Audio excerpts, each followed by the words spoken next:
ಒಂದ್ ಸ್ಟೂಡೆಂಟ್ ಇನ್ನೊಂದ್ ಸ್ಟೂಡೆಂಟಿಗೆ ಹೇಳ್ತಾ ಇರ್ತಾಳೆ, ನಾನು ಆನ್ಸರ್ ಶೀಟ್ ಅಲ್ಲಿ ಎಲ್ಲ ಬರ್ದಿದ್ದೀನಿ ಬಟ್ ಮಾರ್ಕ್ಸ್ ಕಡಿಮೆ ಬಂದಿದೆ ಅಂತ ಹೇಳ್ತಾಳೆ. ಸೇಮ್ ಆನ್ಸರ್ಸ್ ಡಿಸ್ಕಸ್ ಮಾಡ್ತಾರೆ, ಇಬ್ರು ಸೇಮ್ ಆನ್ಸರ್ಸ್ ಬರ್ದಿರ್ತಾರೆ, ಬಟ್ ಸ್ಟಿಲ್ ಒಬ್ಳಿಗೆ ಮಾರ್ಕ್ಸ್ ಕಡಿಮೆ ಬಂದಿದೆ ಸ್ಟೂಡೆಂಟಿಗೆ, ಇನ್ನೊಂದು ಸ್ಟೂಡೆಂಟಿಗೆ ಸೇಮ್ ಆನ್ಸರ್ಸ್ ಬರ್ದ್ರು ಮಾರ್ಕ್ಸ್ ಜಾಸ್ತಿ ಬಂದಿದೆ. ಏನಕ್ಕಿರ್ಬೋದು ಅಂತ ಅಂದ್ರೆ that is major reason is paper presentation. Paper presentation ಯಾವ ರೀತಿ ಬರೀತೀರಾ, MCQ ಇಂದ ಹಿಡಿದು ಲಾಸ್ಟ್ 5 ಮಾರ್ಕ್ಸ್ ತನಕ ಮತ್ತೆ ಡಯಾಗ್ರಾಮ್ಸ್ ಕೂಡ ಎಲ್ಲದನ್ನು ನೀವು ಆನ್ಸರ್ ಶೀಟ್ ಅಲ್ಲಿ ಯಾವ ರೀತಿ ಬರೀತಿರಲ್ಲ ಅದು ಮಾರ್ಕ್ಸಿಗೆ ಮೇಜರ್ ಫ್ಯಾಕ್ಟರ್ ಆಗಿರುತ್ತೆ.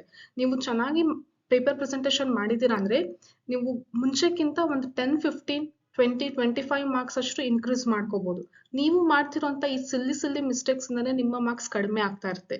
ಬೋರ್ಡ್ ಎಕ್ಸಾಮ್ ಅಲ್ಲಿ ಇವ್ಯಾಲ್ಯೂಯೇಟರ್ಸ್ನ ಮೈಂಡ್ ಅಲ್ಲಿ ಯಾವ ತರ ಇರುತ್ತೆ, ಅವ್ರು ಯಾವ ತರ ಎಕ್ಸ್ಪೆಕ್ಟ್ ಮಾಡ್ತಾರೆ ಆನ್ಸರ್ಸ್, ನೀವು ಯಾವ ರೀತಿ ಬರಿಬೇಕು ಅಂತಂದೇಳಿ ಗೊತ್ತಿದ್ರೆ ಮಾತ್ರ ನೀವು ಮಾರ್ಕ್ಸ್ ಚೆನ್ನಾಗಿ ಸ್ಕೋರ್ ಮಾಡ್ಲಿಕ್ಕೆ ಆಗುತ್ತೆ. ಗೊತ್ತಾಯ್ತಾ ಮಕ್ಕಳೇ? ಸೊ ಹಂಗಾಗಿ ನಾನು ಈ ವಿಡಿಯೋದಲ್ಲಿ ಯಾವ ರೀತಿ ನೀವು ಆನ್ಸರ್ಸ್ ಬರಿಬೇಕು ಮತ್ತೆ ಕೊನೆಗೆ ಟಿಪ್ಸ್ನು ಕೂಡ ಹೇಳ್ತೀನಿ. ಸೊ ಕೊನೆ ತನಕನೂ ಕರೆಕ್ಟ್ ಆಗಿ ನೋಡಿ, ಎಲ್ಲ ಟಿಪ್ಸ್ನು ಕೂಡ ನೀವು ಫಾಲೋ ಮಾಡಿ, ಆಗ ನೀವು 70 on 70 ಸ್ಕೋರ್ ಮಾಡ್ಬೋದು ಬಯಾಲಜಿ ಎಕ್ಸಾಮಿನಲ್ಲಿ. Okay, so let's begin with this video that is explaining about answers writing skill. Welcome to Botany Bloom channel. ನಾನು ನಿಮ್ಮ ಎಜುಕೇಟರ್ ರಚನಾ. ಸೊ ನೋಡಿ, ಫಸ್ಟ್ ಥಿಂಗ್ MCQs ಅಲ್ಲಿ ಏನು ಮಿಸ್ಟೇಕ್ ಮಾಡ್ತೀರಾ ಅಂತ ಅಂದ್ರೆ ಇಲ್ಲಿದೆ ಅಲ್ಲ, ಈ ರೀತಿ ಬರೀತೀರಾ. First question A answer, second C, third B, fourth C, 5D ಇಷ್ಟೇ ಬರೆದ್ರೆ ಆಗಲ್ಲ, ಆಪ್ಷನ್ಸ್ ಅಷ್ಟೇ ಬರ್ದು ಬರಬೇಡಿ. ನೋಡಿ 15 MCQs ಇರುತ್ತೆ ನಿಮಗೆ, ಮತ್ತೆ 5 fill in the blanks ಇರುತ್ತೆ ಪಾರ್ಟ್ ಎ ನಲ್ಲಿ. ಸೊ ಈ 15 MCQ ಕೂಡ ನೀವು ಯಾವ ರೀತಿ ಬರೀತೀರಾ ಅಂತಂದ್ರೆ ಈ ರೀತಿ ಬರೀತೀರಾ. ಗೊತ್ತಾಗ್ತದೆ, ನಾನು ಎಕ್ಸಾಂಪಲ್ ಕೊಟ್ಟಿದ್ದೀನಲ್ಲ ಈ ರೀತಿ ಬರೀತೀರಾ. So what is correct here is, what is correct is this is correct and this is wrong. ಈ ರೀತಿ ನೀವು ಬರೀತೀರಾ. ಹಂಗಂತ ಹಿಂಗ್ ಬರೆದ್ರೆ ಮಾರ್ಕ್ಸ್ ಅನ್ನು ಕಳ್ಕೊಳ್ಳಲ್ಲ, ಬಟ್ ಸ್ಟಿಲ್ ನೀವು ಫುಲ್ ಮಾರ್ಕ್ಸ್ ತಗೋಬೇಕು ಅಂದ್ರೆ ಈ ರೀತಿ ಕಂಪ್ಲೀಟ್ ಆಗಿ ಆನ್ಸರ್ಸ್ ಬರೀರಿ. ಗೊತ್ತಾಯ್ತಾ? ಆಮೇಲೆ ಏನಾದ್ರೂ ರಫ್ ವರ್ಕ್ ಇತ್ತು ಅಂತ ಅಂದ್ರೆ, ಏನಾದ್ರು ಕ್ಯಾಲ್ಕುಲೇಷನ್ ಬಂತು ಅಂದ್ರೆ ಇಲ್ಲಿ ಪಕ್ಕ ಆನ್ಸರ್ ಶೀಟ್ ಅಲ್ಲಿ ಲೈನ್ ಹಾಕೊಳ್ಳಿ, ಅಥವಾ ಲಾಸ್ಟ್ ಶೀಟ್ ಅಲ್ಲಿ ನಿಮಗೆ ಬುಕ್ಲೆಟ್ ಇರುತ್ತೆ ಮಕ್ಕಳ ಎಕ್ಸಾಮಿಗೆ, ಲೈನ್ ಇರುವಂತದ್ದು ರೂಲ್ಡ್ ಇರುವಂತದ್ದು ಬುಕ್ಲೆಟ್ ಇರುತ್ತೆ, ಒಂದು 30 to 32 ಶೀಟ್ಸ್ ಇರುವಂತಹ ಬುಕ್ಲೆಟ್ ಇರುತ್ತೆ. ಸೊ ಲಾಸ್ಟ್ ಶೀಟ್ ಅಲ್ಲಿ ಏನ್ ಮಾಡಿ ಅಂತಂದ್ರೆ ರಫ್ ವರ್ಕ್ ಮಾಡ್ಕೊಳ್ಳಿ, ಅಥವಾ ಈ ರೀತಿ ಒಂದು ಶೀಟ್ ಇತ್ತು ಅಂತ ಅಂದ್ರೆ, ಸೊ ಈ ರೀತಿ ಒಂದು ಶೀಟ್ ಇತ್ತು ಅಂತ ಅಂದ್ರೆ ಇದರಲ್ಲಿ ಏನ್ ಮಾಡ್ತೀರಾ, ಸೊ ದಿಸ್ ರೀಜನ್ ಏನು ಅಂದ್ರೆ ಒಂದ್ ಲೈನ್ ಹಾಕೊಂಡ್ಬಿಟ್ಟು ಇಲ್ಲಿ ನೀವು ಕ್ಯಾಲ್ಕುಲೇಟ್ ಮಾಡ್ಕೊಳ್ಳಿ, ಏನಾದ್ರು ನ್ಯೂಮರಿಕಲ್ ಬಂತು ಅಂದ್ರೆ ಕ್ಯಾಲ್ಕುಲೇಟ್ ಮಾಡ್ಕೊಳ್ಳಿ, ಅಥವಾ ಲಾಸ್ಟ್ ಶೀಟ್ ಅಲ್ಲಿ ಕ್ಯಾಲ್ಕುಲೇಟ್ ಮಾಡ್ಬಿಟ್ಟು ಆನ್ಸರ್ಸ್ ನ ಬರೀತೀರಾ. ಮತ್ತೆ ಒಂದು ಮೇನ್ ರೂಲ್ ಏನಿದೆ ಅಂತಂದ್ರೆ, suppose this is your answer sheet, ಈ ತರ ಆನ್ಸರ್ ಶೀಟ್ ಇರುತ್ತೆ ಅಲ್ವಾ, ಸೊ ಇಲ್ಲಿ 1 to 15 ಇಲ್ಲಿ ಬರೀತೀರಾ, ಆಮೇಲೆ fill in the blanks ಇಲ್ಲಿ ಬರೀತೀರಾ. ಈ ಪೇಪರ್ ಹಂಗೆ ಬಿಟ್ಬಿಡಿ. ಸೊ ಒಂದು ಶೀಟ್ ಅಲ್ಲಿನೇ ಕಂಪ್ಲೀಟ್ ಆಗಿ fill in the blanks ಮತ್ತೆ ಮ್ಯಾಚ್ ದ ಫಾಲೋಯಿಂಗ್ ಇರಬೇಕು. ನೀವು ಬೇರೆ ಶೀಟ್ ಅಲ್ಲಿ ಬರೆದ್ರೆ ಅಂತ ಅಂದ್ರೆ ಇದು ಬಿಟ್ಟು ಮತ್ತೆ 2 ಮಾರ್ಕ್ಸ್ ಅಲ್ಲಿ ಮಧ್ಯಕ್ಕೆ ಬರೀತೀರಾ MCQ, ಅಥವಾ 3 ಮಾರ್ಕ್ಸ್ ಬರಿಬೇಕಾದ್ರೆ MCQ ಆನ್ಸರ್ ಬರೀತೀರಾ, ಹಂಗೇನಾದ್ರೂ ಬರೆದ್ರೆ ನಿಮಗೆ ಅವರು ಕರೆಕ್ಷನ್ ಮಾಡೋದಿಲ್ಲ. ಗೊತ್ತಾಯ್ತಾ? ಅದಕ್ಕೆ ಮಾರ್ಕ್ಸ್ ಯಾವುದು ಕೊಡೋದಿಲ್ಲ. ಸೊ ಇದು ರೂಲ್ಸ್ ಕೂಡ ಇದೆ. ಸೊ ಈ ರೂಲ್ಸ್ ನ ನೀವು ಫಾಲೋ ಮಾಡ್ಬೇಕಾಗುತ್ತೆ. ಓಕೆನಾ? ಸೊ ಕಂಪ್ಲೀಟ್ ಆಗಿ ಏನ್ ಮಾಡ್ಬೇಕು, ಫಸ್ಟ್ 2 ಶೀಟ್ಸ್ ಅಲ್ಲಿನೇ ನೀವೇನ್ ಬರೀಬೇಕು, fill in the blanks ಮತ್ತೆ match fill in the blanks ಮತ್ತೆ MCQs ನ ಬರೀತೀರಾ. ಸೊ ನಿಮಗೆ ಗೊತ್ತಾಗಿಲ್ಲ ಅಂತಂದ್ರೆ ಈ ತರ ಕ್ವೆಶನ್ ನಂಬರ್ ಹಾಕ್ಬಿಟ್ಟು ಅಲ್ಲಿ ಸ್ಪೇಸ್ ಬಿಟ್ಬಿಡಿ ಅಲ್ಲ, ಆಮೇಲೆ ಆನ್ಸರ್ಸ್ ಬರೀರಿ. ಗೊತ್ತಾಯ್ತು? ಸೊ ಇಲ್ಲಿ 7 ಕ್ವೆಶನ್ ಹಾಕ್ಬಿಟ್ಟು ಇಲ್ಲಿ ಸ್ಪೇಸ್ ಬಿಟ್ಬಿಡಿ. ಓಕೆ, ಸೊ ನೀವು ಇಲ್ಲಿ ಏನಾದ್ರೂ ಆಮೇಲೆ ಆನ್ಸರ್ ನೆನಪಾದ್ರೆ ಬರಿಬಹುದು. ಸೊ ಕಂಪ್ಲೀಟ್ ಆಗಿ ಗೊತ್ತೇ ಇಲ್ಲ ಅನ್ನೋ ತರ ಇರೋದಿಲ್ಲ, 4 ಆಪ್ಷನ್ಸ್ ಅಲ್ಲಿ ಯಾವ್ದಾದ್ರು ಒಂದ್ ಇದ್ದೇ ಇರುತ್ತೆ. ಕೆಲವೊಂದ್ಸರಿ ಗೊತ್ತಿಲ್ಲ ಅಂತಾನು ಗೆಸ್ ಮಾಡಿ ಆನ್ಸರ್ ಬರ್ದು ಬನ್ನಿ, ಏನ್ ಯಾರಿಗ್ ಗೊತ್ತು ಅದೇ ಕರೆಕ್ಟ್ ಆಗಿನೂ ಕೂಡ ಇರ್ಬೋದು. ಸೊ ಹಂಗಾಗಿ ಇಲ್ಲಿ ಖಾಲಿ ಬಿಟ್ಟು ಬರ್ಬೇಡಿ. ಕೆಲವೊಂದ್ಸರಿ ನಾನು ಕರೆಕ್ಷನ್ ಮಾಡ್ಬೇಕಾದ್ರೆ ನೋಡ್ತಾ ಇರ್ತೀನಿ, ಖಾಲಿ ಹಂಗೆ ಬಿಟ್ಟು ಬಂದಿರ್ತೀರಾ. ಸೊ ಹಂಗ್ ಮಾಡ್ಬೇಡಿ, 4 ಆಪ್ಷನ್ ಅಲ್ಲೇ ಇರುತ್ತೆ, ಚೂಸ್ ಮಾಡಿ ಕರೆಕ್ಟ್ ಆಗಿ ಬರೀರಿ. ಮತ್ತೆ fill in the blanks ಕೂಡ 5 ಕ್ವೆಶನ್ಸ್ ಇರುತ್ತೆ, 6 ಏನು ಆಪ್ಷನ್ಸ್ ಕೊಟ್ಟಿರ್ತಾರೆ, ಅದರಲ್ಲಿ ಒಂದನ್ನ ಏನ್ ಮಾಡ್ತಾರೆ ಅಂದ್ರೆ ಕನ್ಫ್ಯೂಸ್ ಆಗೋ ತರ ಕೊಟ್ಟಿರ್ತಾರೆ. ಗೊತ್ತಾಯ್ತು? ಸೊ 5 ಕ್ವೆಶನ್ಸ್ ಗೆ 5 ಆನ್ಸರ್ಸ್ ಅಲ್ಲೇ ಇರುತ್ತೆ. ಚೂಸ್ ಮಾಡಿ ಯಾವ ಲೆಸನ್ ಇದು, ಯಾವ ವರ್ಡ್ ಇದು ಅಂತಂದೇಳಿ ಕರೆಕ್ಟ್ ಆಗಿ ಯೋಚನೆ ಮಾಡಿ ಬರೀರಿ. ಸಣ್ಣ ಈಸಿ, ಆಕ್ಚುಲಿ 5 ಮಾರ್ಕ್ಸ್ ನಿಮಗೆ ಫ್ರೀ ಆಗಿ ಕೊಟ್ಟಂಗೇನೆ fill in the blanks ಅಲ್ಲಿ. ಅದ್ರಲ್ಲೂ ನೀವು ಮಿಸ್ಟೇಕ್ ಮಾಡ್ತೀರಾ ಅಂತ ಅಂದ್ರೆ ನೀವು ಕರೆಕ್ಟ್ ಆಗಿ ನೋಡ್ತಾ ಇಲ್ಲ ಕ್ವೆಶನ್ಸ್ ಅಂತ ಅರ್ಥ. ಗೊತ್ತಾಯ್ತು? ಸೊ ನೀವೇನ್ ಮಾಡಿ ಕರೆಕ್ಟ್ ಆಗಿ ಕ್ವಶನ್ ಯಾವ ಲೆಸನ್ ಇದು, ಇದಕ್ಕೆ ಯಾವ್ದು ಆಪ್ಷನ್ ಚೂಸ್ ಆಗುತ್ತೆ ಅಂತ ನೋಡ್ಬಿಟ್ಟು ಕರೆಕ್ಟ್ ಆಗಿ ನೀವು ಆನ್ಸರ್ ನ ಬರೀರಿ. ಗೊತ್ತಾಯ್ತಾ? ಸೊ ಇದು ಪಾರ್ಟ್ ಎ ಬಗ್ಗೆ ಆಯ್ತು. ಈಗ ಪಾರ್ಟ್ ಬಿ ಅಲ್ಲಿ 2 ಮಾರ್ಕ್ಸ್ ಕ್ವಶನ್ ಅಲ್ಲಿ ನೀವು ಏನ್ ಮಿಸ್ಟೇಕ್ಸ್ ಮಾಡ್ತಾ ಇದ್ದೀರಾ, ಯಾವ ರೀತಿ ಅವಾಯ್ಡ್ ಮಾಡ್ಬೇಕು ಅಂತ ಹೇಳ್ತೀನಿ. So differentiate or distinguish between ಅಂತ ಕೇಳ್ತಾರೆ. ಸಪೋಸ್ ಈಗ differentiate endospermic non endospermic seeds ಅಂತ ಕೇಳಿದಾರೆ ಅಂತ ತಿಳ್ಕೊಳ್ಳಿ. ಸೊ ಅವಾಗ ಏನ್ ಬರೀತೀರಾ, ನೀವು ಈ ರೀತಿ ಕಾಲಮ್ ಹಾಕ್ಬಿಟ್ಟು ಬರೀತೀರಾ. ಇಲ್ಲಿ ಯಾವುದು ಎಂಡೋಸ್ಪರ್ಮಿಕ್ ಸೀಡ್ಸ್, ಇಲ್ಲಿ ನಾನ್ ಎಂಡೋಸ್ಪರ್ಮಿಕ್ ಸೀಡ್ಸ್ ಅಥವಾ ಆಲ್ಬುಮಿನಸ್ ಎಕ್ಸ್ ಆಲ್ಬುಮಿನಸ್ ಆತರ ಏನು ವರ್ಡ್ಸ್ ಕೊಟ್ಟಿರ್ತಾರಲ್ಲ, ನೀವು ಅದನ್ನ ಡಿಫ್ರೆನ್ಶಿಯೇಟ್ ಮಾಡಬೇಕು. ಇಲ್ಲಿ ಒಂದು ಪಾಯಿಂಟ್, ಇದು first point, next second point ಈ ರೀತಿ ಡಿಫ್ರೆನ್ಶಿಯೇಟ್ ಆಗ್ತಾ ಇದೆ, ನೆಕ್ಸ್ಟ್ ಥರ್ಡ್ ಪಾಯಿಂಟ್ ಈ ತರ. ಗೊತ್ತಾಗ್ತಿದೆನಾ? ಸೊ ಈ ತರ ನೀವು ಆನ್ಸರ್ಸ್ ಬರಿತಾ ಬರಬೇಕು. ನೀವೇನಾದ್ರೂ ಡಿಫ್ರೆನ್ಶಿಯೇಟ್ ಅಂತ ಕೇಳಿದಾಗ ಇದ್ರದ್ದೇ ಒಂದು ಪ್ಯಾರಾಗ್ರಾಫ್ ಬರೆದು ಇದ್ರದ್ದೇ ಒಂದು ಪ್ಯಾರಾಗ್ರಾಫ್ ಬರೀತೀರಾ ಅಂತಂದ್ರೆ ಅದಕ್ಕೆ ಮಾರ್ಕ್ಸ್ ಸಿಗೋದಿಲ್ಲ, ಕಂಪ್ಲೀಟ್ ಆಗಿ ಹೋಗುತ್ತೆ. ನೀವು ಆನ್ಸರ್ ಬರ್ದ್ರೂ ಹೋಗುತ್ತೆ. ಗೊತ್ತಾಯ್ತಾ? ಸೊ ಡಿಫ್ರೆನ್ಶಿಯೇಟ್ ಅಂತ ಕೇಳಿದಾಗ ಕರೆಕ್ಟ್ ಆಗಿ ಈ ತರ ಕಾಲಮ್ ಹಾಕಿ ಡಿಫರೆನ್ಸ್ ನ ನೀವು ಬರ್ದು ತೋರಿಸ್ತೀರಾ. ನೆಕ್ಸ್ಟ್ ಡೆಫಿನೇಷನ್ ಬಂದಾಗ ನೀವು ಯಾವ್ದಾದ್ರು ಒಂದು ಡೆಫಿನೇಷನ್ ಕೇಳಿರ್ತಾರೆ ಅಂತ ತಿಳ್ಕೊಳ್ಳಿ. ಓಕೆನಾ? ಸಪೋಸ್ ಯಾವ್ದಾದ್ರು ಒಂದು ಎಕ್ಸಾಂಪಲ್ ಯಾವ್ದಾದ್ರು ಒಂದು ಡೆಫಿನೇಷನ್ ಅಂತ ತಿಳ್ಕೊಳ್ಳಿ. ಈಗ ಬಯೋಕೆಮಿಕಲ್ ಆಕ್ಸಿಜನ್ ಡಿಮ್ಯಾಂಡ್ ಅಂದ್ರೆ ಏನು ಅಂತ ಡೆಫಿನೇಷನ್ ಕೇಳ್ತಾರೆ. ಓಕೆ, ನೀವು ಅವಾಗ ಡೆಫಿನೇಷನ್ ರಾಂಗ್ ಬರಿಬಾರ್ದು. NCERT ಅಲ್ಲಿ ಯಾವ ತರ ಡೆಫಿನೇಷನ್ ಇದೆ ಅಲ್ಲ ಅದೇ ತರ ಕಲ್ತ್ಕೊಂಡು ಬರಿಬೇಕು. ನೀವು ಡೆಫಿನೇಷನ್ ರಾಂಗ್ ಬರೆದ್ರೆ ಅಲ್ಲಿ ಹಾಫ್ ಮಾರ್ಕ್ಸ್ ಅಂತ ಕೊಡಕ್ಕೆ ಬರಲ್ಲ, ಕಂಪ್ಲೀಟ್ ಆಗಿ ಏನಾಗುತ್ತೆ ಅದು 0 ಅಂತ ಕನ್ಸಿಡರ್ ಆಗುತ್ತೆ. either 1 or 0 for definition. either 1 or 0 for definition. 1 marks in definition ಇದ್ದು ಆಮೇಲೆ ಗಿವ್ ಎಕ್ಸಾಂಪಲ್ ಅಂತ ಕೊಟ್ಟಿರ್ತಾರೆ. ಓಕೆ, ಸೊ ಗಿವ್ ಎಕ್ಸಾಂಪಲ್ ಅಂತ ಬಂದಾಗ ಕೆಲವೊಂದ್ಸರಿ ಸೈಂಟಿಫಿಕ್ ನೇಮ್ಸ್ ಇರ್ತದೆ. ಅವಾಗ ಸೈಂಟಿಫಿಕ್ ನೇಮ್ಸ್ ನೀವು ಕರೆಕ್ಟ್ ಆಗಿ ಯಾವ ರೀತಿ ಬರಿಬೇಕು, ರೂಲ್ಸ್ ಪ್ರಕಾರ ಅದೇ ರೀತಿ ಬರಿಬೇಕು. ಗೊತ್ತಾಗ್ತಿದೆನಾ? ಸೊ ಪ್ರೊಪಿಯೋನಿ ಬ್ಯಾಕ್ಟೀರಿಯಂ ಶರ್ಮನಿ ಅಂತ ಬರೀತೀರಾ, ಅಥವಾ ಮ್ಯಾಂಜಿಫೆರಾ ಇಂಡಿಕಾ. ಸೊ ಯಾವ್ದಾದ್ರು ಸೈಂಟಿಫಿಕ್ ನೇಮ್ ಇದೆ ಅಂತ ತಿಳ್ಕೊಳ್ಳಿ. ಸೊ ಬರದ್ಮೇಲೆ ಏನ್ ಮಾಡ್ತೀರಾ, ಅಂಡರ್ಲೈನ್ ಮಾಡ್ಬೇಕು. Genus capital, species small letter. So ಈ ರೂಲ್ಸ್ ನ ನೀವು ನೆನ್ಪಿಟ್ಕೊಳ್ಳಿ. ನೀವು ಸೈಂಟಿಫಿಕ್ ನೇಮ್ಸ್ ಬರ್ದು ಅದನ್ನ ರೂಲ್ಸ್ ನೇ ಫಾಲೋ ಮಾಡಿಲ್ಲ ಅಂತಂದ್ರೆ ಇಲ್ಲಿ ಬರ್ದಿರುವಂತ ಎಕ್ಸಾಂಪಲ್ ಗೆ 0 ಸಿಗುತ್ತೆ. ಗೊತ್ತಾಯ್ತಾ ಮಾರ್ಕ್ಸ್? ಆಮೇಲೆ ಡೆಫಿನೇಷನ್ ಕೂಡ ಕರೆಕ್ಟ್ ಆಗಿ ಬರೆದ್ರೆ ಮಾತ್ರ 1 ಮಾರ್ಕ್ಸ್. ಕರೆಕ್ಟ್ ಆಗಿ ಬರ್ದಿಲ್ಲ, ಎಲ್ಲಾದ್ರೂ ಒಂದ್ 2-3 ವರ್ಡ್ಸ್ ಮಿಸ್ಟೇಕ್ ಮಾಡಿದ್ದೀರಾ ಅಂತಂದ್ರೆ 0. ಗೊತ್ತಾಯ್ತು? ಹಾಫ್ ಅಂತಂದೇಳಿ ಕೊಡಕ್ಕೆ ಬರೋದಿಲ್ಲ. ಗೊತ್ತಾಯ್ತಾ?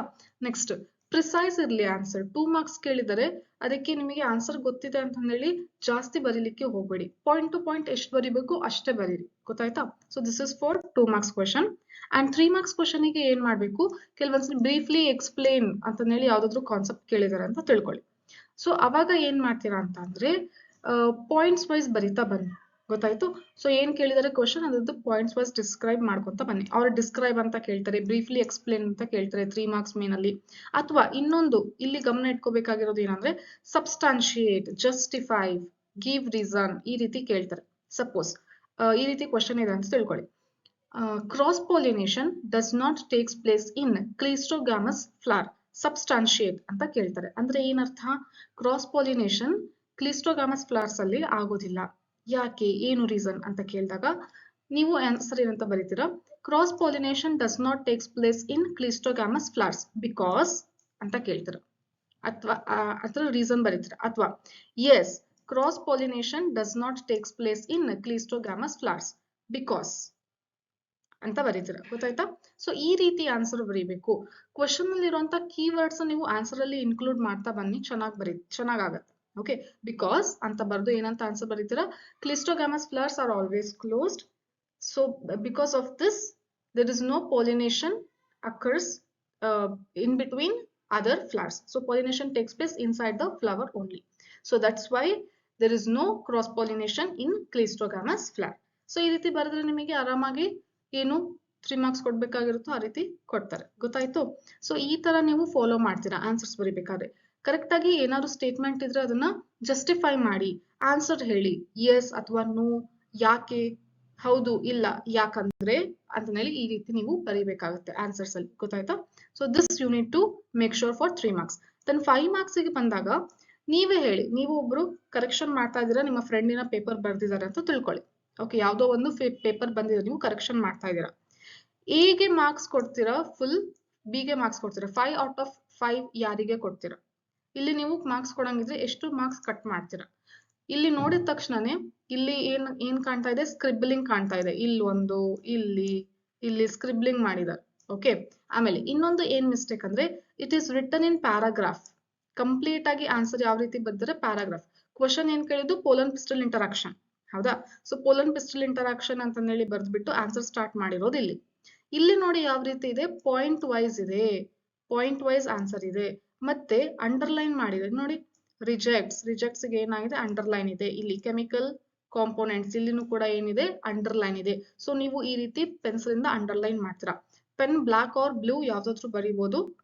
Gel pen, ink pen avoid ಮಾಡಿ, ಬಾಲ್ ಪೆನ್ ನ ಪ್ರಿಫರ್ ಮಾಡಿ ನಾನು ಹೇಳ್ತಿರೋ ಪ್ರಕಾರ. ಸೊ ಮತ್ತೆ ಪೆನ್ಸಿಲ್ ಇಂದ ಅಂಡರ್ಲೈನ್ ಮಾಡಿ, ಗೊತ್ತಾಯ್ತಾ? ಸೊ ಈ ರೀತಿ ನೀವು ಬರೆದ್ರೆ ಏನಂದ್ರೆ ಇಲ್ಲಿ ನೋಡಿದ ತಕ್ಷಣ ಅವ್ರು ಏನ್ ಮಾಡ್ತಾರೆ, ಇವ್ಯಾಲ್ಯೂಯೇಟರ್ ಕರೆಕ್ಷನ್ ಮಾಡೋರು 5 ಔಟ್ ಆಫ್ 5 ಕೊಡ್ತಾರೆ. ಯಾಕೆ 5 ಔಟ್ ಆಫ್ 5 ಕೊಟ್ರು?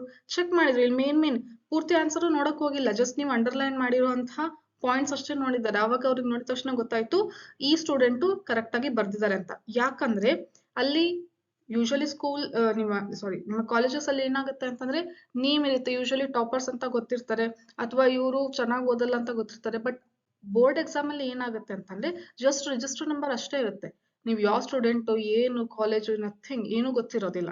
ಸೊ ನಿಮ್ಮ ಆನ್ಸರ್ ಪ್ರೆಸೆಂಟೇಶನ್ ಮೇಲೆನೆ ಅವರು ಮಾರ್ಕ್ಸ್ ಹಾಕ್ತಾರೆ. ಸ್ಟಾರ್ಟಿಂಗ್ ಇಂದಾನೆ ಕರೆಕ್ಟ್ ಆಗಿ ನೀವು ಪ್ರೆಸೆಂಟ್ ಮಾಡ್ತಾ ಬರ್ತಾ ಇದ್ರೆ, ಕರೆಕ್ಟ್ ಆಗಿ ಬರೀತಾ ಬರ್ತಾ ಇದ್ರೆ ಚೆನ್ನಾಗಿ ಓದಿದ್ರೆ, ಲಾಸ್ಟಿಗೆ ಕೆಲವೊಂದು ಆನ್ಸರ್ಸ್ ಪೂರ್ತಿಯಾಗಿ ನೋಡಕ್ಕೂ ಹೋಗಲ್ಲ. ಈ ತರ ಪಾಯಿಂಟ್ಸ್ ಇತ್ತಿದ ತಕ್ಷಣ ಓ ಈ ಸ್ಟೂಡೆಂಟ್ ಎಲ್ಲಾ ಬರೀತಾರೆ, ಚೆನ್ನಾಗಿ ಬರೀತಾರೆ ಅಂತಂದೇಳಿ ಮಾರ್ಕ್ಸ್ ನ ಕೊಡ್ತಾ ಬಂದ್ಬಿಡ್ತಾರೆ, ಗೊತ್ತಾಯ್ತಾ? So good hand writing maintain ಮಾಡೋದು ಇಂಪಾರ್ಟೆಂಟ್. ದೋ hand writing doesn't matter that much in future, but ಇಲ್ಲಿ ಮ್ಯಾಟರ್ ಆಗುತ್ತೆ, ಗೊತ್ತಾಯ್ತಾ? So presentation hand writing is very very important. ನೀವು ಈ ರೀತಿ ಕೊಟ್ಟು ಚಿತ್ತು ಹಾಕ್ಬಿಟ್ಟು ಪ್ಯಾರಾಗ್ರಾಫ್ ಅಲ್ಲಿ ಬರೀತೀರಾ ಅಂತಂದ್ರೆ ಮಾರ್ಕ್ಸ್ ಹೋಗುತ್ತೆ. ಇನ್ನೊಂದ್ ಏನ್ ಥಿಂಗ್ ಇದೆ ಗೊತ್ತಾ, ಇಲ್ಲಿ ಈ ಸ್ಟೂಡೆಂಟ್ ಬರ್ದಿರೋ ಪಾಯಿಂಟ್ಸ್ ಅಲ್ಲಿ ಒಂದು ಪಾಯಿಂಟ್ ಇನ್ನೂ ಕಡಿಮೆ ಇದೆ ನೋಡಿ. 1 2 3 4 5 6 ಪಾಯಿಂಟ್ ಇದೆನಾ, ಇಲ್ಲಿ ಲಾಸ್ಟ್ ಎಲ್ಲಾಗ್ತಾ ಇದೆ, ಓವರಿಯಲ್ ಎಂಡ್ ಆಗಿದೆ. ಓಕೆ, ಸೇಮ್ ಆನ್ಸರ್ ನಾನು ಬರ್ದು ತೋರಿಸ್ತಾ ಇರೋದು. ಇನ್ನು ಈ ಪಾಯಿಂಟ್ ಇದೆಲ್ಲ ಎಕ್ಸ್ಟ್ರಾ ಬರ್ದಿರೋಂಥದ್ದು ಪಾಯಿಂಟ್ ಯಾರು, ಸ್ಟೂಡೆಂಟ್ ಬಿ ಅನ್ನೋರು ಈ ಪಾಯಿಂಟ್ ಎಕ್ಸ್ಟ್ರಾ ಬರ್ದಿರೋದು. If the pollen grains shedded two cell condition, the generative cell divides and form the two male gametes in the pollen tube. Extra ಬರ್ದಿರೋದು. ಇಲ್ಲಿ ನಂಗೆ ನೋಡಿದ್ರೆ ಇನ್ನು ಎಕ್ಸ್ಟ್ರಾ ಒಂದು ಪಾಯಿಂಟ್ ಮಿಸ್ ಮಾಡಿರೋದು, ಲಾಸ್ಟ್ಗೆ ಏನಾಗುತ್ತೆ ಅಂತ ಬರ್ದಿಲ್ಲ. But still the student gets 5 marks. Why? Because presentation matters. Presentation is the ultimate thing in your answer sheet. Okay, so ಈ ರೀತಿ ಪಾಯಿಂಟ್ಸ್ ವೈಸ್ ಬರ್ಬಿಟ್ಟು ಅಂಡರ್ಲೈನ್ ಹಾಕಿದ್ದಕ್ಕೆ ಇಲ್ಲಿ ಜಾಸ್ತಿ ಬಂತು, ಇಲ್ಲಿ ಕಡಿಮೆ ಆಯ್ತು, ಗೊತ್ತಾಯ್ತಾ? ಸೊ ಇದು ಮಿಸ್ಟೇಕ್ಸ್ ನೀವು ಮಾಡಬೇಡಿ. ಇನ್ನು ಹಾಟ್ಸ್ ಕ್ವಶನ್ ಅಲ್ಲಿನೂ ಅಷ್ಟೇ, ಕ್ವಶನ್ ಯಾವ ಲೆಸನ್ ಇಂದ ಬಂದಿದೆ ಅಂತ ಹೇಳಿ ಫಸ್ಟ್ ಡಿಸೈಡ್ ಮಾಡಿ, ಆಮೇಲೆ ಯಾವ ಪ್ಯಾರಾಗ್ರಾಫ್ ಯಾವ ಕಾನ್ಸೆಪ್ಟ್ ಇಂದ ಬಂದಿದೆ ಅಂತ ಹೇಳಿ ಡಿಸೈಡ್ ಮಾಡಿ, ಆಮೇಲೆ ಯಾವ ರೀತಿ ಬರೀಬೇಕು ಅಂತ ಹೇಳಿ ಥಿಂಕ್ ಮಾಡ್ಬಿಟ್ಟು ಬರೀತೀರಾ. ಅಲ್ಲಿನೂ ಅಷ್ಟೇ ಈ ರೀತಿ ಮಿಸ್ಟೇಕ್ಸ್ ನ ಅವಾಯ್ಡ್ ಮಾಡಬೇಕು. ನೆಕ್ಸ್ಟ್, ಸೊ ಕೊನೆಯದಾಗಿ ಅಲ್ಟಿಮೇಟ್ ಟಿಪ್ಸ್ ಹೇಳೋದು ಅಂತಂದ್ರೆ ನೀಟ್ ಅಂಡ್ ಕ್ಲೀನ್ ಆಗಿ ಇರಬೇಕು. ನೆಕ್ಸ್ಟ್, ವೈಟ್ನರ್ ಯೂಸ್ ಮಾಡಬೇಡಿ, ಬ್ಲೂ ಅಥವಾ ಬ್ಲಾಕ್ ಪೆನ್ ನ ಯೂಸ್ ಮಾಡಬೇಕು. ಅಂಡರ್ಲೈನ್ ಹೇಳಿದ್ನಲ್ಲ ಅದನ್ನ ಹಾಕಿ ಪಾಯಿಂಟ್ಸ್ ವೈಸ್ ಬರೀರಿ, ಪ್ಯಾರಾಗ್ರಾಫ್ ಅಲ್ಲಿ ಬರೆಯಕ್ ಹೋಗ್ಬೇಡಿ. ಯಾವ ಕ್ವಶನ್ ಕೂಡ ಅಲ್ಲಿ ಬಿಡಕ್ ಹೋಗ್ಬೇಡಿ ಆನ್ಸರ್ಸ್ ಅಂತಂದ್ರೆ. ಸಪೋಸ್ ಈಗ ನೀವು 5 ಮಾರ್ಕ್ಸಿನ ಕ್ವಶನ್ಸ್ ಎಷ್ಟು ಬರಿಬೇಕಾಗುತ್ತೆ, 4 ಬರಿಬೇಕು, 7 ಕ್ವಶನ್ಸ್ ಇರುತ್ತೆ. ನಿಮಗೆ 3 ಗೊತ್ತಿದೆ, ಇನ್ನೂ ಒಂದು ಬರಿಬೇಕು, ಗೊತ್ತಾಗ್ತಾ ಇಲ್ಲ ಅಂತಂದ್ರೆ, ಕೆಲವೊಂದು ಸರಿ ಕ್ವಶನ್ ಪೇಪರ್ ಏನೋ ಟಫ್ ಬಂತು, ಅದು ಗೊತ್ತಾಗ್ತಾ ಇಲ್ಲ ಅಂತಂದ್ರೆ ಅಟ್ ಲೀಸ್ಟ್ ಕ್ವಶನ್ ಅಲ್ಲಿ ಇರುವಂತ ಕೀವರ್ಡ್ಸ್ ಏನಿದೆ ಅದನ್ನ ಆನ್ಸರ್ಸ್ ಅಲ್ಲಿ ಬರೀಲಿಕ್ಕೆ ಟ್ರೈ ಮಾಡಿ. ಏನಾದ್ರೂ ಅದರ ರಿಲೇಟೆಡ್ ಏನಾದ್ರೂ ಒಂದು ಸೆಂಟೆನ್ಸ್, ಪ್ಯಾರಾಗ್ರಾಫ್, ಏನಾದ್ರೂ ಒಂದು ಪಾಯಿಂಟ್ಸ್ ಬರೀಲಿಕ್ಕೆ ಟ್ರೈ ಮಾಡಿ. ಅಟ್ ಲೀಸ್ಟ್ ಅದನ್ನ ನೋಡಿ ಅಲ್ಲಿ ಹಾಫ್ ಮಾರ್ಕ್ಸ್ 1 ಮಾರ್ಕ್ಸ್ ಏನ್ ಬರ್ಬೇಕಾಗಿರುತ್ತೋ ಅದು ಬರುತ್ತೆ, ಗೊತ್ತಾಯ್ತಾ? ಸೊ ಯಾವುದೇ ಕ್ವೆಶನ್ ಆಗಿರ್ಬೋದು ಅಲ್ಲಿ ಬಿಟ್ಟು ಬರಕ್ ಹೋಗ್ಬೇಡಿ. ಟೈಮ್ ಇರುತ್ತೆ, ಕರೆಕ್ಟ್ ಆಗಿ ಮ್ಯಾನೇಜ್ ಮಾಡ್ಕೊಳ್ಳಿ. ಆಮೇಲೆ ಟೈಮ್ ಮ್ಯಾನೇಜ್ಮೆಂಟ್ ಏನು ಅಂದ್ರೆ ಈ ಸರಿ 2 hours 45 minutes ಇರುತ್ತೆ. So first 15 minutes question paper ಓದ್ಲಿಕ್ಕೆ ಇರುತ್ತೆ. ಆವಾಗ ಕ್ವಶನ್ ಪೇಪರ್ ಓದ್ಬೇಕಾದ್ರೆ ಯಾವ್ಯಾವ್ದಕ್ಕೆ ಏನೇನ್ ಆನ್ಸರ್ ಬರಿಬೇಕು ಅಂತ ಹೇಳಿ ಪ್ಲಾನ್ ಮಾಡಿ ಇಟ್ಕೊಳ್ಳಿ. ಸೊ ಆವಾಗ ನೀವು ಆನ್ಸರ್ಸ್ ಈಸಿಯಾಗಿ ಬರೀತಾ ಬರ್ಬೋದು. ಆಮೇಲೆ ನೋಡಿದ ತಕ್ಷಣ ಫಸ್ಟ್ ಒಂದೆರಡು ಕ್ವಶನ್ ಗೊತ್ತಾಗಿಲ್ಲ ಅಂತ ಹೇಳಿ ಪ್ಯಾನಿಕ್ ಆಗ್ಬೇಡಿ, ಟೆನ್ಷನ್ ಆಗ್ಬೇಡಿ. ಒಂದು ಕ್ವಶನ್ ಪೇಪರ್ ಸೆಟ್ ಮಾಡಿರ್ತಾರೆ ಅಂತಂದ್ರೆ ಈಸಿ, ಮಾಡರೇಟ್, ಟಫ್ ಎಲ್ಲಾ ತರದ್ನು ಕ್ವಶನ್ಸ್ ಇನ್ಕ್ಲೂಡ್ ಮಾಡಿರ್ತಾರೆ. ಸೊ ನೀವು ಆರಾಮಾಗಿ ಬರಿಬಹುದು ಟೆನ್ಷನ್ ಇಲ್ದೇನೆ. First build in confidence in your self. ನೀವು ಆನ್ಸರ್ಸ್ ಚೆನ್ನಾಗಿ ಮಾಡ್ತೀರಾ. ನಾನು ಇವತ್ತು ಎಕ್ಸಾಮ್ ಹಾಲ್ ಅಲ್ಲಿ ಈಗ ಕೂತಿದ್ದೀನಿ ಅಂತಂದ್ರೆ ಕೊನೆ ತನಕನೂ ಕೂತ್ಕೊಂಡು ಚೆನ್ನಾಗಿ ಆನ್ಸರ್ಸ್ ಎಲ್ಲದನ್ನು ಬರ್ದು ಒಳ್ಳೆ ಮಾರ್ಕ್ಸೇ ತೆಗಿತೀನಿ ಅಂತ ಹೇಳಿ ಪಾಸಿಟಿವ್ ಆಟಿಟ್ಯೂಡ್ ಇಟ್ಕೊಂಡು ಎಕ್ಸಾಮ್ ಹಾಲಿಗೆ ಹೋಗಿ ಚೆನ್ನಾಗಿ ಆನ್ಸರ್ಸ್ ಬರ್ದು ಬನ್ನಿ, ಗೊತ್ತಾಯ್ತಾ ಮಕ್ಳೇ? ಆಮೇಲೆ ಇನ್ನೊಂದು ಮಿಸ್ಟೇಕ್ ನೀವು ಏನ್ ಮಾಡ್ತಾ ಇರ್ತೀರಾ ಅಂತಂದ್ರೆ, ಸಪೋಸ್ 3 ಮಾರ್ಕ್ಸಿನ ಆನ್ಸರ್ಸ್ ಬರೀತಾ ಇರ್ತೀರಾ, ಅವಾಗ ಯಾವ್ದೋ 2 ಮಾರ್ಕ್ಸ್ ಇಂದು ಆನ್ಸರ್ ನೆನಪಾಗುತ್ತೆ, ಅಲ್ಲಿ ಮಧ್ಯದಲ್ಲಿ ಸಿಗಿಸ್ತೀರಾ. 3 ಮಾರ್ಕ್ಸ್ ಇಂದು ಬರೀತಾ ಇರ್ತೀರಾ, ಪಾರ್ಟ್ ಬಿ ಏನು 23rd ಕ್ವಶನ್ ಈ ರೀತಿ ಬರೀತಾ ಬರ್ತೀರಾ. ಸೊ ಹಂಗ್ ಮಾಡಕ್ ಹೋಗ್ಬೇಡಿ. 2 ಮಾರ್ಕ್ಸಿಗೆ ಎಷ್ಟು ಬೇಕಾಗತ್ತೆ ಅಂದ್ರೆ ಯೂಶಲಿ ಈ ರೀತಿ ಈ ರೀತಿ ತಗೊಳ್ಳೋದಾದ್ರೆ ಇದೊಂದು ಶೀಟ್ ತಗೊಳ್ಳೋದಾದ್ರೆ ಇದೊಂದು. ಸೊ ಇದಿಷ್ಟು ಬಿಟ್ಬಿಡಿ ಅಲ್ಲ 2 ಮಾರ್ಕ್ಸಿಗೆ ಇರೋದೇ 5 ಕ್ವಶನ್. 5 ಕ್ವಶನ್ಗೆ ಎಷ್ಟು ಸಾಕಾಗುತ್ತೆ. ಸ್ವಲ್ಪ ಜಾಸ್ತಿ ದೊಡ್ಡ ಹ್ಯಾಂಡ್ ರೈಟಿಂಗ್ ಅಲ್ಲಿ ಬರೀತಾ ಇದ್ರಂದ್ರೆ ಈ ರೀತಿ ಇನ್ನೊಂದು ಬಿಡಿ. ಗೊತ್ತಾಯ್ತಾ? ಬೇಕಿದ್ರೆ ಎಕ್ಸ್ಟ್ರಾ ಆದ್ರೆ ಸ್ಟ್ರೈಕ್ ಔಟ್ ಮಾಡ್ಬಿಟ್ಟು ಎಕ್ಸ್ಟ್ರಾ ಅಂತ ನೀವು ಬರೀಬಹುದು. ಬಟ್ ಆಮೇಲೆ ಅಲ್ಲಿ 5 ಮಾರ್ಕ್ಸ್ ಮಧ್ಯ ಆಮೇಲೆ 3 ಮಾರ್ಕ್ಸ್ ಮಧ್ಯ ಆ ರೀತಿ ಸಿಗಿಸ್ಬೇಡಿ. ಬೇಕಿದ್ರೆ ಎಲ್ಲ ಆದ್ಮೇಲೆ ಲಾಸ್ಟ್ಗೆ ನೆನಪಾದ್ರೆ ಯಾವ್ದಾದ್ರು ಒಂದು ಕ್ವಶನ್ 2 ಕ್ವಶನ್ ನೀವು ಕ್ವಶನ್ ನಂಬರ್ ಹಾಕ್ಬಿಟ್ಟು ಬರೀರಿ. ಗೊತ್ತಾಯ್ತಾ? ಸೊ ನಿಮಗೆ ಯಾವ್ದು ಕೆಲವೊಂದ್ಸರಿ ಈಸಿ ನಿಮಗೆ 5 ಮಾರ್ಕ್ಸ್ ಅನ್ನ ಬರೀಬೇಕು ಅನ್ಸಿದ್ರೆ 5 ಮಾರ್ಕ್ಸ್ ನ ಮೇನೆ ಬರೀರಿ. ಸ್ಟಾರ್ಟಿಂಗ್ ಇಂದಾನೆ 2 ಮಾರ್ಕ್ಸ್ ನ ಬರೀಬೇಕು, 3 ಮಾರ್ಕ್ಸ್ ಬರೀಬೇಕು, 5 ಮಾರ್ಕ್ಸ್ ಬರೀಬೇಕು ಅಂತ ಇಲ್ಲ. ಬಟ್ ಯಾವ ಮೇನ್ ಬರೀತಾ ಇದ್ದೀರಾ, ಸಪೋಸ್ 2 ಮಾರ್ಕ್ಸ್ ಬರೆದ್ರೆ ಕಂಪ್ಲೀಟ್ ಅಲ್ಲಿ ಅದನ್ನೇ ಬರೀರಿ. 3 ಮಾರ್ಕ್ಸ್ ಬರೀತಾ ಇದ್ರೆ ಅಲ್ಲೇ ಬರೀರಿ. 5 ಮಾರ್ಕ್ಸ್ ಬರೆದ್ರೆ ಅಲ್ಲೇ ಬರೀರಿ. Don't mix all these questions, all these answers in your answer sheet. ಓಕೆನಾ? ನೆಕ್ಸ್ಟ್ NCERT ಪಾಯಿಂಟ್ಸ್ ಆಲ್ಮೋಸ್ಟ್ ಯಾವ ರೀತಿ ಇರಬೇಕು ಅಂತಂದ್ರೆ ನೀವು ಓನ್ ಆಗಿ ಬರುತ್ರು ಕೂಡ ಕೀವರ್ಡ್ಸ್ ಏನಿರ್ತವೆ ಅಲ್ಲಿ ಆನ್ಸರ್ಸ್ ಅಲ್ಲಿ ಅದು NCERT ಇಂದಾನೆ ಇರಬೇಕು. ನೆಕ್ಸ್ಟ್ ಡಯಾಗ್ರಾಮಿನ ಲೇಬಲಿಂಗ್ ಏನ್ ಗೊತ್ತಾ, ನಿಮಗೆ ಒಂದು ಲೇಬಲ್ ಮಾಡಿದ್ರೆ ಎಷ್ಟು ಮಾರ್ಕ್ಸ್ ಸಿಗುತ್ತೆ ಅಂದ್ರೆ ಹಾಫ್ ಮಾರ್ಕ್ಸ್. ಸಪೋಸ್ 2 ಮಾರ್ಕ್ಸ್ ನ ಕ್ವಶನ್ ಇದೆ ಅಂತಂದ್ರೆ ಕಂಪಲ್ಸರಿ ಆಗಿ ಎಷ್ಟು ಲೇಬಲಿಂಗ್ ಮಾಡಬೇಕು ಅಂದ್ರೆ 4 ಲೇಬಲಿಂಗ್ ಮಾಡಬೇಕು. 3 ಮಾರ್ಕ್ಸ್ ನ ಕ್ವಶನ್ ಇತ್ತು ಅಂದ್ರೆ ಕಂಪಲ್ಸರಿ ಆಗಿ 6 ಲೇಬಲಿಂಗ್ ಮಾಡಬೇಕು. ಏನ್ ನಮ್ ಡಯಾಗ್ರಾಮಿಗೆ ಮಾರ್ಕ್ಸ್ ಇಲ್ವಾ ಅಂತಂದ್ರೆ ನೋ, ಡಯಾಗ್ರಾಮಿಗೆ ಮಾರ್ಕ್ಸ್ ಇರಲ್ಲ. ನೀವು ಡಯಾಗ್ರಾಮ್ ಏನ್ ಬರ್ದಿರ್ತಿರಲ್ಲ ಇಲ್ಲಿ ಕರೆಕ್ಟ್ ಆಗಿ ಲೇಬಲ್ ಮಾಡ್ತಿರಲ್ಲ ಅದಕ್ಕೆ ಮಾರ್ಕ್ಸ್ ಇರುತ್ತೆ. ಗೊತ್ತಾಯ್ತಾ? ಸೊ ಆಲ್ಮೋಸ್ಟ್ ಲೇಬಲ್ ಎಲ್ಲ ಒಂದೇ ಕಡೆ ಇರೋ ತರ ನೋಡ್ಕೊಳ್ಳಿ.